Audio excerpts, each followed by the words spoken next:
Welcome to Y news. నేను మీ Chandrasekhar. Recent టైంలో మనం వింటున్న ఒక మాట బెట్టింగ్ యాప్స్. ఎంతో మంది సెలబ్రిటీస్, యాంకర్స్, సోషల్ ఇన్ఫ్లుయెన్సర్లు అందరూ కూడా ఈ ఉచ్చులో చిక్కుకున్నారు.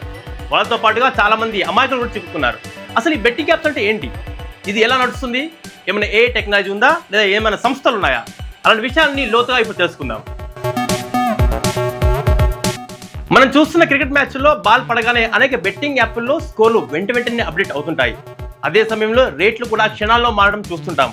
కానీ ఈ మొత్తం వ్యవస్థ గురించి అనేక మందికి ఎలా జరుగుతుంది అనే విషయం తెలియదు. పలువురు దీన్ని స్కామ్ అని కొట్టేస్తుంటారు, మరికొంతమంది మాత్రం సాధ్యమే అని చెప్పడం విశేషం. అయితే బెట్టింగ్ యాప్లో స్కోర్ ఎలా అప్డేట్ అవుతున్నాయి అనే విషయంపై ఒక లుక్ చేద్దాం. బెట్టింగ్ యాప్లు రియల్ టైంలో డేటా ఫీల్డ్ను ఉపయోగిస్తాయి. అంటే మ్యాచ్ సమయంలో ప్రతి బాల్, వికెట్, రన్ అయినా కూడా ఏ విధంగా జరిగితే అదే సమాచారాన్ని వెంటనే అందుకుంటాయి. దీన్ని సాధించేందుకు రెండు అంశాలు కీలకంగా ఉంటాయి. అధికారిక స్కోరింగ్ సంస్థలైన ఐసీసీ లేదా బీసీసీ వంటి సంస్థలు మ్యాచ్ను ట్రాక్ చేస్తాయి. ఇవి మ్యాచ్ సమయంలో డేటాను ప్రాసెస్ చేసి అధికారిక రికార్డును అందిస్తాయి. థర్డ్ పార్టీ డేటా ప్రొవైడర్స్ అయిన స్పోర్ట్స్ రాడర్ లేదా Bet360 వంటి సంస్థలు కూడా ఈ సమాచారాన్ని పరిగణలోకి తీసుకుని ప్రతి బాల్, రన్ లేదా వికెట్ను కూడా డేటా సేకరిస్తుంటాయి. ఈ డేటాను స్కోరర్లు డిజిటల్ సిస్టంలో నమోదు చేస్తారు. తర్వాత ఈ సమాచారాన్ని శాటిలైట్ లేదా హై స్పీడ్ ఇంటర్నెట్ ద్వారా సర్వర్లకు పంపిస్తారు. సర్వర్ల నుంచి ఈ డేటాను 5G టెక్నాలజీ ద్వారా లేదా క్లౌడ్ కంప్యూటింగ్ ద్వారా బెట్టింగ్ యాప్లు చేరుస్తారు. అయితే ఇదంతా కూడా మిల్లీ సెకండ్లో జరిగే ఒక ప్రక్రియ. ఈ మిల్లీ సెకండ్లోనే డేటా మొత్తం కూడా అప్డేట్ అవ్వడం చాలా పెద్ద విశేషం. ప్రతి మ్యాచ్ లో మార్కెట్ రేట్లు కూడా మారుతుంటాయి. ఉదాహరణకు ఒక స్టార్ బ్యాట్స్మెన్ అవుట్ అయితే ఆ రేట్లు కూడా తక్షణమే మారిపోతాయి. ఇది ఎలా సాధ్యం? బెట్టింగ్ యాప్లు అందుకోసం ఆటోమేటెడ్ అల్గారిథంను ఉపయోగిస్తుంటాయి. ఈ అల్గారిథమ్స్ ప్రతి బాల్, వికెట్, రన్ అన్నిటిని విశ్లేషిస్తుంటాయి. ఆటగాళ్ల పనితీరు, గత గణాంకాలు, వాతావరణం, పిచ్ వంటి కండిషన్స్ కూడా ఈ పరిగణలోకి తీసుకొని డేటాను అప్డేట్ చేస్తుంటాయి. బెట్టింగ్ యూజర్లు పనితీరు ఆధారంగా కూడా రేట్లు సర్దుబాటు చేస్తాయి. మరోవైపు ఏఐ, మెషిన్ లెర్నింగ్ యూజ్ చేసుకుని ఈ అల్గారిథమ్స్ యూజర్ చేస్తున్న బెట్టింగ్ ప్యాటర్న్స్ కూడా అనలైజ్ చేస్తుంటాయి. సరఫరా, డిమాండ్ ఆధారంగా రేట్లు సర్దుబాటు చేయడం కూడా ఈ ప్రాసెస్ లో భాగమని అందరూ అంటున్నారు. బెట్టింగ్ యాప్లు సాధారణంగా విదేశాల నుంచి నిర్వహిస్తారు.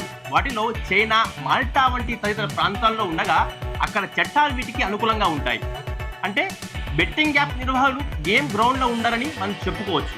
అయితే గ్రౌండ్ లో స్కోరర్లు, మ్యాచ్ అధికారులు మాత్రం ఉంటారు. వారు అధికారిక డేటా కోసమే పనిచేస్తారు. వారు బెట్టింగ్ సమాచారంతో సంబంధం లేకుండా కేవలం స్కోర్ డేటాను ప్రాసెస్ చేస్తారు. అయితే కొన్ని అక్రమ బెట్టింగ్ మాఫియాలు స్థానిక ఏజెంట్లు ఉపయోగించుకొని ఈ సమాచారాన్ని సేకరించడాన్ని కొన్ని సందర్భాల్లో మనం గమనించవచ్చు. 2025లో తెలంగాణ పోలీసులు ఈ విషయంపై హెచ్చరికలు కూడా జారీ చేశారు. సమాచారాన్ని మిల్లీ సెకండ్లలో యాప్లకు ఇలా పంపుతున్నారు. ఈ వేగవంతమైన డేటా ట్రాన్స్మిషన్ కోసం ఫైబర్ ఆప్టికల్ కేబుల్స్, 5G నెట్వర్క్లను కూడా ఉపయోగిస్తున్నారు. క్రికెట్ మ్యాచ్ లో ప్రతి బాల్ పడినప్పటికీ ఆ సమాచారాన్ని 50 మిల్లీ సెకండ్ లోపే యాప్ లో అప్డేట్ చేయగలిగే టెక్నాలజీ ప్రస్తుత రోజుల్లో అందుబాటులో ఉంది. ఇది సమర్థవంతమైన వ్యవస్థ ఏర్పాటు ద్వారా డేటా వేగంగా ట్రాన్స్మిట్ అవుతుందని నిపుణులు చెబుతున్నారు.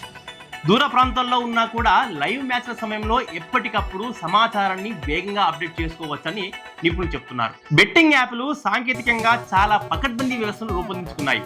కానీ ఇదే సమయంలో కొన్ని ఇల్లీగల్ యాప్స్ కూడా మార్కెట్లోకి వచ్చి యువతను ఆర్థికంగా నాశనం చేస్తున్నాయి. ఈ యాప్లు ప్రజల ఆర్థిక స్థితిని చేజార్చడంతో పాటుగా అనేక మంది బ్లాక్మెయిల్ చేసి బెదిరింపులు కూడా చేస్తున్నారు. అందుకే ఇలాంటి యాప్స్ విషయంలో చాలా జాగ్రత్తగా ఉండాలని అందరూ సూచిస్తున్నారు. ఈ ప్రజెంట్ టెక్నాలజీ అన్నది మనకు ఉపయోగపడాలి ఉండే తప్ప మనల్ని నాశనం చేయడానికి ఉండకూడదు. ఈ టెక్నాలజీ కానీ యాప్స్ కానీ మనకు నాలెడ్జ్ ఇచ్చేలా ఉండాలి, కానీ మన జీవితాన్ని నాశనం చేసేలా ఉండకూడదు. ప్రతి ఒక్కరు కూడా అవేర్నెస్తో ఉండండి. మన state government and central government కూడా దీనిపై అవేర్నెస్ ప్రోగ్రామ్స్ చాలా చేస్తున్నాయి. సో అందరూ బీ అలర్ట్గా ఉండండి. మీ ఆరోగ్యాన్ని, మీ ఆర్థిక పరిస్థితిని, మీ ఫ్యామిలీస్ కాపాడుకోండి. Thank you.